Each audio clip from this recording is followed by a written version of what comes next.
நண்பர்களே, அன்பான வணக்கங்கள்.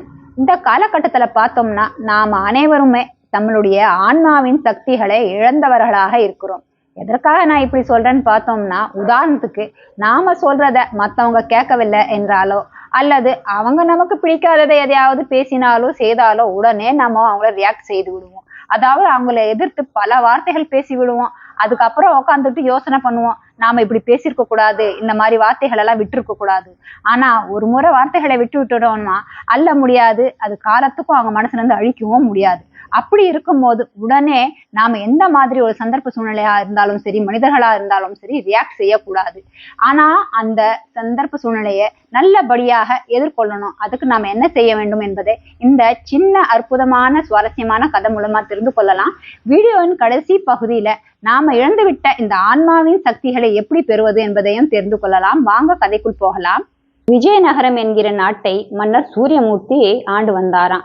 அவர் நாட்டுல வாழ்ற மக்கள் எல்லாருமே ரொம்பவும் சந்தோஷமா நிம்மதியா வாழ்ந்து வந்தாங்களாம். ஆனா நாட்டு மக்களுக்கு மன்னரை நேர்ல பார்க்கிறதோ சந்திக்கிறதோன்னா பயமா. அதுக்கு காரணம் என்னன்னு பார்த்தோம்னா, மன்னருக்கு பிடிக்காதது யாராவது பேசினாலோ இல்ல அவருக்கு பிடிக்காதபடி யாருன்னா நடந்துகிட்டாலோ அவருக்கு ரொம்ப கோபம் வந்துடுமா. எதையுமே யோசிக்க மாட்டாராம். உடனே அவங்களுக்கு கடுமையான தண்டனையை கொடுத்துருவாராம்.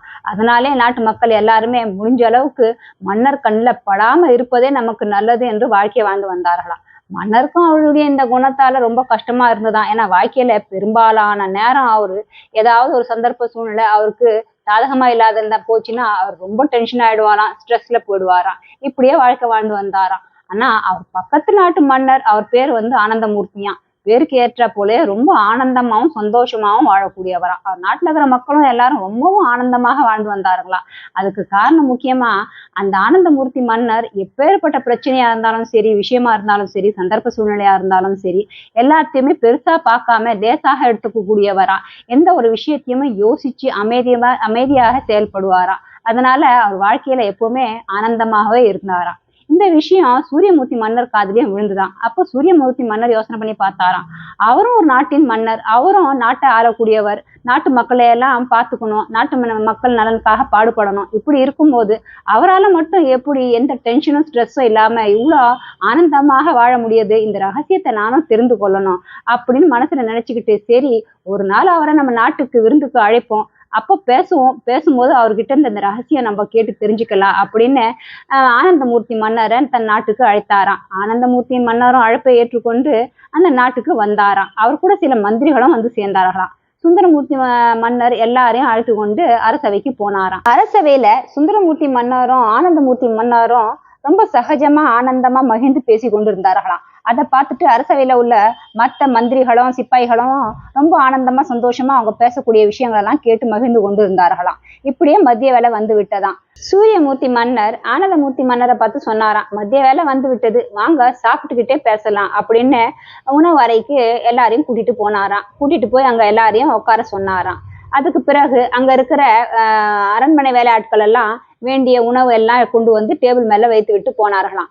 சூரியமூர்த்தி மன்னர் ஆனந்தமூர்த்தி மன்னரை பார்த்து, சரி நம்ம எல்லாரும் சாப்பிட தொடங்கலாம் அப்படின்னு சொன்னாராம். அந்த சமயம் பார்த்து எங்க இருந்தோ ஒரு ஈ பறந்து வந்து அங்க வைத்திருந்த உணவு மேல வந்து விழுந்து விட்டதாம். அதை பார்த்த சுந்தரமூர்த்தி மன்னருக்கு கோபம் உச்சிக்கு ஏறி விட்டதாம். பணியாட்களை கூப்பிட்டு கடு கோபத்துடன் சொன்னாராம், இனிமேல் உங்களை இந்த வேலையிலே வைக்க மாட்டேன், உங்களை எல்லாரும் வேலையில இருந்து நீக்கிறேன். அது மட்டும் இல்ல, நீங்க அஜாகிரதையா செயல்பட்டதுனாலதான் இந்த ஈ வந்து உணவு மேல விழுந்துருச்சு, அதனால உங்களுக்கு கடுமையான தண்டனையும் தரப்படும் அப்படின்னு சொல்லிட்டு ஆனந்தமூர்த்தி மன்னரை பார்த்து சொன்னாராம், என்ன மன்னிச்சுக்கோங்க, இது ரொம்ப பெரிய விஷயம், இதை என்னால தாங்கவே முடியாது, நீங்க என்ன மன்னிச்சுக்கணும் அப்படின்னு சொன்னாராம். இதையெல்லாம் பார்த்து கொண்டு இருந்தா ஆனந்தமூர்த்தி மன்னருக்கு ஒன்றும் புரியலையாம். அவரு சூரியமூர்த்தி மன்னரை பார்த்து சொன்னாராம், எதற்காக நீங்க இவ்வளவு கோவப்பட்டு பேசுறீங்க என்று எனக்கு புரியவில்லை. இது சாதாரண ஒரு விஷயம், சாதாரண ஒரு ஈ, அது பறந்து வந்துடுச்சு, பறந்து வந்து அதுக்கு இங்க அங்க போக தெரியாம உணவு மேல வந்து விழுந்துடுச்சு. அதுக்கு என்ன, இது அரண்மனை, இது மன்னரோட உணவு அப்படியெல்லாம்ன்ற விஷயம் தெரியுமா? அது ஒரு ஜந்து, அதுக்கு எங்க மனசு போகுதோ அங்கெல்லாம் பறந்து போகும், எது மேல உட்காரணும்னு தோணுதோ அது மேல உட்காரும், ஒரு நேரத்துல செத்தும் விழுந்து போகும். இது யார் குற்றம்னு சொல்ல முடியும்? அதுக்காக பணியாட்களை தண்டிக்க முடியுமா? இது அவங்களுடைய குற்றமா? அவங்க என்ன தெரிந்தா செய்தார்கள், இல்ல அவங்க வர வைத்தார்களா, இல்ல உணவு மேல உட்கார சொன்னார்களா? அதனால இதெல்லாம் நீங்க பணியாட்கள் மேல கோவப்படுறதுல நியாயமே இல்லை. இதை நம்ம ரொம்ப சாதாரணமா எடுத்துக்கக்கூடிய ஒரு விஷயம். உணவை மாற்றி கொண்டு வாங்கன்னு சொன்னாக்கா அவங்க எடுத்துட்டு போய் உணவை மாற்றி கொண்டு வர போறாங்க. உட்காந்து மறுபடியும் நம்ம ஆனந்தமா சாப்பிடலாம். இதுக்கு போய் நீங்க ஏன் இவ்வளவு ரியாக்ட் பண்றீங்க, டென்ஷன் ஆகுறீங்க, ஸ்ட்ரெஸ் ஆகுறீங்கன்னு எனக்கு புரியல அப்படின்னு அவர் சொல்ல, சூரியமூர்த்தி மன்னர் சொன்னாராம், இதெல்லாம் அவ்வளவு சாதாரணமாக என்னால ஏற்றுக்கொள்ள முடியாது. எனக்கு ரொம்ப கோபம் வந்துடும். நாளே இன்னைக்கு பாழா போயிடுச்சு. அதுக்கப்புறம் எப்படி என்னால கோவத்தை அடக்க முடியும், இல்ல ரியாக்ட் பண்ணாம இருக்க முடியும் அப்படின்னு சொல்ல ஆனந்தமூர்த்தி மன்னர் சொன்னாராம், வாழ்க்கையில இப்படி பல நிகழ்வுகள் வந்து போயிட்டு தான் இருக்கும். அதெல்லாம் நம்ம எடுத்துக்கிட்டு பெருசா நினைச்சுக்கிட்டு வாழ்க்கைய வாழ்ந்துட்டு இருந்தோம்னா இன்னைக்கு நாள் வீணால போயிடும். உணவை மாற்றிக் கொள்ளலாம். ஆனால் இன்றைய நாள், இன்றைய தினம், இன்றைய நேரம் வீணாக போய்விட்டால் அதை மறுபடியும் பெற முடியாது.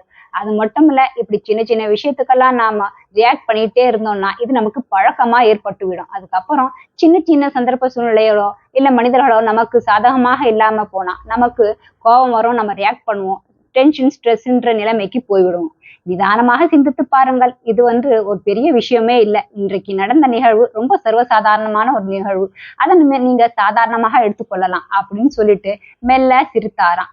அதை பார்த்த சூரியமூர்த்தி மன்னர் கொஞ்ச நேரம் யோசனை பண்ணி பார்த்தாராம். மனதில் ஒரு தீர்மானத்துக்கு வந்தாராம். இனிமேல் வாழ்க்கையில எப்படிப்பட்ட ஒரு நிகழ்வுகளா இருந்தாலும் சரி, அது சிறியதாக இருந்தாலும் சரி, பெரியதாக இருந்தாலும் சரி, ஆனந்தமூர்த்தி மன்னர் சொன்னதை போலவே எதையும் ரொம்ப பெருசாக பார்க்காமல், உடனே ரியாக்ட் செய்யாமல், எந்த பாதிப்பையும் ஏற்படுத்தாமல் அதை சர்வசாதாரணமா எடுத்துக்கொண்டு கொஞ்சம் யோசனை பண்ணி நிதானமா பேசி அதை வாழ்க்கையில ரொம்ப லேசாக ஏற்றுக்கொள்ள போகிறேன் என்ற ஒரு தீர்மானத்துக்கு வந்தாராம். நண்பர்களே, நாமளும் இப்படிதான். நமக்கு ஒரு சின்ன சந்தர்ப்ப சூழ்நிலையோ மனிதர்களோ நமக்கு சாதகமா இல்லாம வந்த உடனே யோசிக்காம கோபத்துடன் ரியாக்ட் செய்ய தொடங்கி விடுவோம். இப்படியே சின்ன சின்ன விஷயத்துக்கெல்லாம் ரியாக்ட் செய்ய ஆரம்பிக்கும் போது இது நம்மளுடைய இயல்பாக மாறிவிடும். இனி எதுவாக இருந்தாலும் சரி, கொஞ்சம் நின்று நிதானமாக சிந்தித்து சில மூச்சுகள் விட்டு விட்டு பிறகு அமைதியாக யோசனை பண்ணி பேசினால் எல்லாம் நல்லபடியா நடக்கும். ஆன்மாவுடைய சக்தி பெருக ஒரே ஒரு வழிதான் இருக்கு, தியான பயிற்சி. தியான பயிற்சி செய்ய செய்யதான் நம்மளுடைய எண்ணங்கள் குறையும், நல்ல எண்ணங்கள் வர தொடங்கும். நல்ல எண்ணங்கள் வர தொடங்கினாலே நம்மளுடைய சொற்களும் செயல்களும் தானாக நல்லபடியாக இருக்கும். மீண்டும் இது போன்ற ஒரு நல்ல கதையுடன் உங்களை சந்திக்கிறேன். பிடித்திருந்தால் லைக், ஷேர் அண்ட் சப்ஸ்கிரைப் பண்ணுங்க. உங்களுடைய கருத்துக்களையும் மறக்காம ஷேர் பண்ணுங்க. நன்றி. ஓம் சாந்தி.